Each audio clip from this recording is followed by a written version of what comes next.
नमस्ते दोस्तों, कैसे हैं आप सभी। उम्मीद करती हूँ आप सभी भी बहुत अच्छे होंगे। आप सभी का एक बार फिर से स्वागत है आपके अपने YouTube चैनल में।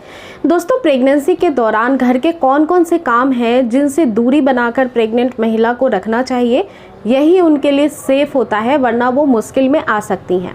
प्रेगनेंसी के दौरान यूँ तो काफ़ी ज़्यादा नाजुक समय होता है, थोड़ी सी भी असावधानी आपके बच्चे पे भी काफ़ी नुकसानदेह असर पड़ती है और जिसके कारण आपके गर्भ में पल रहे बच्चे को नुकसान तो पहुंचता ही है, बाद में कॉम्प्लिकेटेड आपकी सिचुएशन प्रेगनेंसी में हो जाती है। तो कोई भी महिला ये नहीं चाहेगी कि मेरी जो प्रेगनेंसी है वो नाजुक स्टेज में आ जाए। आप भी चाहेंगे कि प्रेगनेंसी आपकी हेल्दी रहे, तो आप कुछ काम से दूरी बनाए रखिए घरेलू, ताकि आपकी प्रेगनेंसी काफ़ी ज़्यादा स्वस्थ रहे। तो इस वीडियो को हम स्टार्ट करते हैं। उससे पहले आप सभी से एक रिक्वेस्ट है कि यदि आप चैनल पर न्यू हैं तो मेक श्योर चैनल को सब्सक्राइब कर लीजिएगा, बेल नोटिफिकेशन भी ऑन कर लीजिएगा, ताकि समय पे सारे वीडियो की जानकारी आपको डेली मिलते रहे। देखिए दोस्तों, होता क्या है कि प्रेगनेंसी के दौरान पहला जो 3 महीना है वो बहुत ज़्यादा नाजुक होता है, तो जितनी भी सावधानियाँ होती हैं वो पहले 3 महीने में ज़्यादा रखनी पड़ती हैं।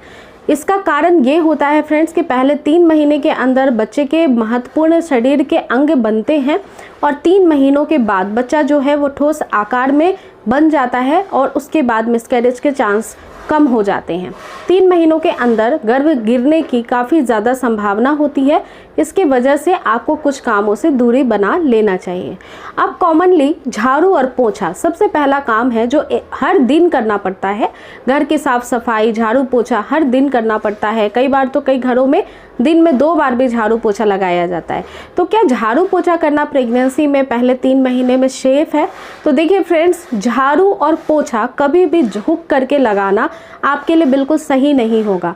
झाड़ू और पोछा आप झुक करके कभी भी मत लगाइए। अगर पोछा लगा रही हैं पहले के 3 महीनों में, तो ये ध्यान रखिए फ्रेंड्स कि आप जो अभी मोपिंग आती हैं, मोप्स आते हैं स्टैंड वाले, उनका इस्तेमाल करिए, क्योंकि ना बैठना आपके लिए उखड़ू पोजीशन में नीचे ठीक है, ना ही झुककर काम करना आपके लिए सही रहेगा, क्योंकि इससे मिसकैरेज की संभावना बढ़ सकती है, आपके गर्भ पे दबाव पड़ सकता है और जिसके कारण आपको दिक्कत हो सकती है। तो स्टार्टिंग के 3 महीने में झाड़ू और पोछा लगाते समय ये 2 बातों का ध्यान रखिएगा कि पोछा हो या झाड़ू हो, खड़े खड़े ही लगाना है, जितना हो सके उतना ही लगाना है। बहुत ज़्यादा देर तक आपको ये काम नहीं करना है, या फिर किसी की हेल्प की मदद आप ज़रूर लीजिए। इसके अलावा दोस्तों, प्रेगनेंसी के दौरान झाड़ू पोछा किन महिलाओं के लिए सेफ होता है? तो झाड़ू और पोछा उन महिलाओं के लिए सेफ होता है जिनकी प्रेगनेंसी हेल्दी प्रेगनेंसी है और जिनको डॉक्टर ने भी ग्रीन सिग्नल दिया हुआ है। यानी कि दोस्तों, उनके सारे रिपोर्ट्स अगर नॉर्मल हैं, अच्छे रिपोर्ट्स हैं, हेल्दी हैं, बच्चे के संबंध में भी कोई परेशानी नहीं है, महिला को भी कोई दिक्कत नहीं है, तो वो झाड़ू पोछा कर सकती हैं। लेकिन कोई भी कहीं पे भी परेशानी हो तो आप झाड़ू पोछा बिल्कुल बंद कर दीजिए करना। पेट पे जैसे दबाव हो रहा है, पेट के निचले हिस्से में आपको दर्द हो रहा है, अगर आपको प्रेगनेंसी में कभी भी ब्लीडिंग की प्रॉब्लम हो रही है, स्पॉटिंग वगैरह दिखाई दी है, तो इस कंडीशन में आप झाड़ू पोछा से दूर रहिए। इसके अलावा दोस्तों, प्रेगनेंसी के दौरान झुक करके भी कोई भी सामान आपको नहीं उठाना चाहिए। इसका कारण ये है कि अगर आप झुक करके कोई भी सामान उठाती हैं, तो दोस्तों होता ये है कि झुक करके सामान उठाने की वजह से आपकी कमर में दर्द शुरू हो सकते हैं, क्योंकि कमर की तरफ से एक नर्व होता है, एक नस होती है जो दबने की काफ़ी ज़्यादा संभावनाएं होती हैं झुकने की वजह से, जिसको हम साइटिका कहते हैं। और अगर ये दब जाए तो बहुत तेज़ दर्द होता है कमर में, और उसके बाद जो है ये दर्द इतना ज़्यादा हो जाता है कि कई सारे कामों को आपको करने नहीं देता है, बहुत दिक्कत आती है आपको कोई भी काम करने में। तो इसकी वजह से झुक कर के काम आपको प्रेगनेंसी में नहीं करना चाहिए, चाहे वो कोई सा भी महीना हो। किसी की मदद लेंगे तो ज़्यादा बेहतर होगा, और झुक करके स्पेशली कोई भारी सामान तो आपको उठाना ही नहीं है, क्योंकि इससे पेट पे भी काफ़ी दबाव पड़ता है। इसके अलावा दोस्तों, प्रेगनेंसी के दौरान अगर किचन में काफ़ी देर तक खड़े होकर काम करते हैं, या ऑफिस वर्किंग है आप वुमेन और काफ़ी वक्त तक आप पैरों को लटका कर कुर्सी पे, चेयर पे बैठ करके काम कर रही हैं, तो आपको इन बातों का ध्यान रखना है कि बीच बीच में आपको वॉकिंग ज़रूर करते रहना है। क्योंकि फ्रेंड्स, होता ये है कि अगर बहुत देर तक खड़े होकर काम करते रहेंगे या बहुत देर तक बैठ कर के काम करेंगी, तो ब्लड का सर्कुलेशन ठीक से नहीं होता है, और ब्लड का सर्कुलेशन जिन हिस्सों में ठीक से नहीं होगा, टांगों में, तो सबसे पहले आपके पैरों में सूजन आ जाएगी। सूजन आने पे पैर दर्द भी होने लगते हैं फ्रेंड्स, और स्लीपर्स वगैरह आपको आपके साइज़ की कंफर्टेबली नहीं आएगी। तो ये सबसे महत्वपूर्ण जो है वो कारण होता है कि सूजन आपके पैर में क्यों आता है, क्योंकि ब्लड का सर्कुलेशन ठीक से नहीं हो रहा है। दूसरी परेशानी ये हो सकती है कि जो बच्चा गर्भ के अंदर है वो ठीक से मूवमेंट नहीं कर पाएगा। बहुत देर तक बैठे रहने से पेट पे दबाव पड़ता है, पेट में स्पेस कम हो जाता है, जिसकी वजह से बच्चा मूवमेंट नहीं कर सकेगा ठीक से, और बच्चे तक ऑक्सीजन पहुंचने में भी दिक्कत आ सकती है। इसलिए थोड़े थोड़े वक्त तक मूवमेंट करें। बहुत देर तक खड़े होकर अगर किचन में काम करने की ज़रूरत है तो बीच में कुर्सी एक रख लीजिए आप किचन में ही, और बीच बीच में उस पर बैठ जाइए, आराम कर लीजिए, फिर आप काम करिए। इसके अलावा दोस्तों प्रेगनेंसी के दौरान जो है बैलेंस बनाने में बहुत दिक्कत आती है। जैसे जैसे प्रेगनेंसी में गर्भावस्था आगे बढ़ते चला जाता है और जैसे जैसे शरीर भारी होने लगता है, वैसे वैसे महिलाओं का चलना फिरना भी मुश्किल होने लगता है। तो ऐसी परिस्थिति में जैसे आप कोई भी काम जो है स्टूल पे या चेयर पे, कुर्सी पे खड़े होकर ना करें। जैसे घरों में साफ सफाई का काम हो गया, जाले वगैरह निकालने हैं फ्रेंड्स, तो कुर्सी पे ना चढ़ें, क्योंकि बैलेंस बिगड़ने का खतरा होता है। बैलेंस बिगड़ने से आप गिर सकती हैं, आपको चोट लग सकती है, पेट में भी चोट आ सकती है और बच्चे को भी काफ़ी नुकसान पहुंच सकता है। इससे आपकी अगर चोट वगैरह लग गई तो डिलीवरी भी जल्दी हो सकती है, बच्चेदानी का मुंह भी समय से जल्दी खुल सकता है। तो ये थोड़ा सावधानी रखने की ज़रूरत होती है। इसके अलावा देखिए दोस्तों, प्रेगनेंसी में स्ट्रेयर्स का इस्तेमाल आप थ्रू आउट कर सकती हैं 9 मंथ की प्रेगनेंसी में, लेकिन उसमें भी डिपेंड करता है कि आपकी प्रेगनेंसी कैसी प्रेगनेंसी है। अगर आपकी प्रेगनेंसी रिस्की प्रेगनेंसी है तो आपको सीढ़ियों पर ज़्यादा चढ़ना उतरना नहीं चाहिए।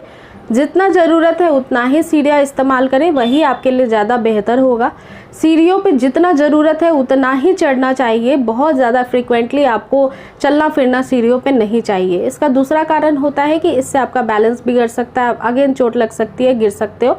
इसलिए सीढ़ियों पे चढ़ना है, उतरना है तो या तो सपोर्ट लेकर के चलिए या फिर किसी को अपने साथ में रखना बहुत ज़रूरी है। प्रेगनेंसी के दौरान फ्रेंड्स कभी भी आपको बहुत तेल वाला खाना, बहुत स्पाइसी खाना नहीं खाना चाहिए। इससे आपके पेट में दर्द हो सकता है, आपके सीने में जलन की परेशानी हो सकती है और खाना पचाने में भी दिक्कत हो सकता है। इसकी वजह से फ्रेंड्स जो भी खाना आप खा रही हैं वो घर का साफ़ सुथरा खाना बना होना चाहिए, जिसमें फाइबर की मात्रा अधिक होनी चाहिए, जो आपके पेट से संबंधित सारे विकृति को, यानी जितने भी आपके प्रॉब्लम हो रहे हैं, जैसे प्रेग्नेंट महिला को गैस बनता है, प्रेग्नेंट महिला का पेट भारी होता है, उनको पोटी पास करने में प्रॉब्लम होता है, यानी कि कुछ ना कुछ उनको डाइजेस्टिव इश्यूज़ रहते ही हैं 9 महीने की प्रेगनेंसी में। तो ये कंडीशन जो होता है ये और बढ़ जाता है अगर आप तेल वाला खाना या बहुत ज़्यादा तीखा खाना खाती हैं तो इसको आप कंट्रोल में रखिए। आप जो भी खाना पीना खाएं उसमें मिर्ची मसाला कम डालिए और तेल का भी इस्तेमाल कम करिए। इसी वजह से फ्राइड फूड से भी आप दूर ही रहेंगे तो ज़्यादा अच्छा होगा, क्योंकि फ्रेंड्स आपके सीने की जलन और आपको काफ़ी अपच की परेशानी इससे हो सकती है। इसके अलावा दोस्तों प्रेगनेंसी के दौरान अगर आप घर की साफ़ सफाई कर रही हैं, स्पेशली बाथरूम में एक ऐसा कॉर्नर होता है घर का जिसकी साफ़ सफाई या तो कई घरों में हर दिन किया जाता है या कई घरों में सप्ताह में 2-3 बार तो कर ही लेते हैं। तो जब भी आप बाथरूम इस्तेमाल करते हैं उसको साफ़ करने के लिए, तो वहाँ पे जितने भी प्रोडक्ट होते हैं वो काफ़ी ज़्यादा केमिकल भरे होते हैं जो स्किन से संबंधित कई सारी परेशानियों को पैदा करते हैं। और साथ ही साथ अगर इसका स्मेल आपके रेस्पिरेटरी सिस्टम में चला जाए, यानी नाक से अगर इनहेल कर ले आप और ये आपके अंदर पहुंच जाए, तो वो गर्भ में पल रहे बच्चे को भी नुकसान पहुंचा सकता है। इसीलिए आपके घर में अगर पेंट हो रहा है या फिर आप वॉशरूम वगैरह साफ़ कर रही हैं तो जो भी केमिकल वाले प्रोडक्ट होते हैं उससे दूरी बना करके रखिए। इस टाइम पे किसी की मदद लीजिए या फिर फ्रेंड्स आप खिड़की गेट वगैरह खोल करके और मास्क लगा करके ही आप ऐसे काम करेंगे तो आपके लिए ज़्यादा बेहतर होगा। इससे आपको भी कोई नुकसान नहीं होगा। और साथ ही साथ हैंड ग्लव्स का इस्तेमाल करिए, क्योंकि स्किन काफ़ी सेंसिटिव होती है प्रेग्नेंट महिला की। थोड़े बहुत भी केमिकल वाले प्रोडक्ट लगाने से आपको इचिंग की प्रॉब्लम हो सकती है, रैसेस वगैरह भी आ सकते हैं। दोस्तों इसके अलावा प्रेग्नेंट महिला को कभी भी स्मोकिंग या फिर ड्रिंकिंग यानी अल्कोहल का सेवन नहीं करना चाहिए, क्योंकि अल्कोहल के सेवन से बच्चे के माइंड का विकास कम हो सकता है और कई बार गर्भ में कई सारी विकृतियां पैदा कर सकता है, जैसे हार्ट से रिलेटेड भी प्रॉब्लम हो सकती है। स्मोकिंग कभी भी ना करें भूल से भी। अगर कोई स्मोक कर भी रहा है, आपके पास में सिगरेट वगैरह पी रहा है, तो उसके धुएं से बच के रहिए, क्योंकि ये आपके बच्चे के फेफड़े के विकास में बहुत ज़्यादा खराबी पैदा कर देता है। जन्मजात शिशु को ही फेफड़े से संबंधित रोग हो सकते हैं, इसलिए कभी भी अल्कोहल से या फिर आप स्मोकिंग से दूरी बनाइए। प्रेगनेंसी में कभी भी इसका इस्तेमाल भूल से भी मत करिए। इसके अलावा दोस्तों कई बार ऐसा होता है कि गलत स्लीपर्स के इस्तेमाल से कई बार आप गिर जाती हैं, चोट लग जाती हैं, बैलेंस ठीक से नहीं बनता है। यानी कि प्रेग्नेंट महिला को कभी भी हाई हील्स का इस्तेमाल नहीं करना है। अच्छा कंफर्टेबल स्लीपर्स आपको वेयर करना है जो स्लिप ना होता हो, जिसका ग्रिप अच्छा हो और वो चलने में कंफर्टेबल हो आपके लिए, वही वाला स्लीपर्स ले और आपके साइज़ के अकॉर्डिंग ले, क्योंकि प्रेगनेंसी में स्लीपर्स का साइज़ भी स्वेलिंग वगैरह की वजह से प्रेग्नेंट महिला का चेंज हो जाता है, तो इस पे भी खास रूप से ध्यान रखिए। इसके अलावा दोस्तों सोने का टाइम बहुत ज़्यादा इम्पॉर्टेंट होता है। अगर प्रेग्नेंट महिला ठीक से आराम करती है तो वो भी स्वस्थ रहती है और उसके बच्चे का मस्तिष्क और शारीरिक विकास बहुत अच्छा होता है। इसीलिए आपको करीब 8 घंटे की नींद रात में कंप्लीट करनी चाहिए और दिन में भी हो सके तो 2 से 2.5 घंटे आपको ज़रूर आराम करना चाहिए। तो आपके सोने की जो कंडीशन है वो बहुत बेहतरीन होनी चाहिए। कई महिलाओं को रात में नींद ही नहीं आती है, तो नींद नहीं आती है तो अच्छे बुक्स पढ़िए, रात को गुनगुने पानी से नहा करके सोइए और रात को हो सके तो हल्दी वाला दूध जरूर पिए। 1 चुटकी मात्र हल्दी आपको 1 गिलास दूध के अंदर, गुनगुने दूध के अंदर उबाल लेना है। स्वाद के अनुसार इसमें आप स्वीटनर के लिए हनी ऐड कर सकती हैं और आपको इसको पी लेना है।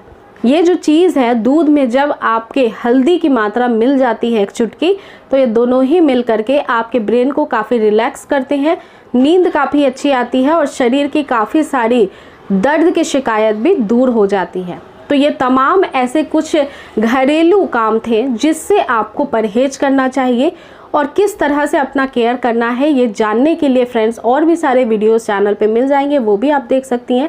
उम्मीद करती हूँ कि ये वीडियो आपको पसंद आई होगी। पसंद आई है तो प्लीज़ शेयर भी करें और लाइक भी करें और चैनल को सब्सक्राइब जरूर कर लें। फिर से मिलूंगी नेक्स्ट वीडियो के साथ, होपफुली एक बहुत ही अच्छी घरेलू उपाय के साथ जो प्रेगनेंसी को आपके और भी हेल्दी बनाएगी। तब तक अपना पूरा ध्यान रखिए। टेक केयर दोस्तों, धन्यवाद।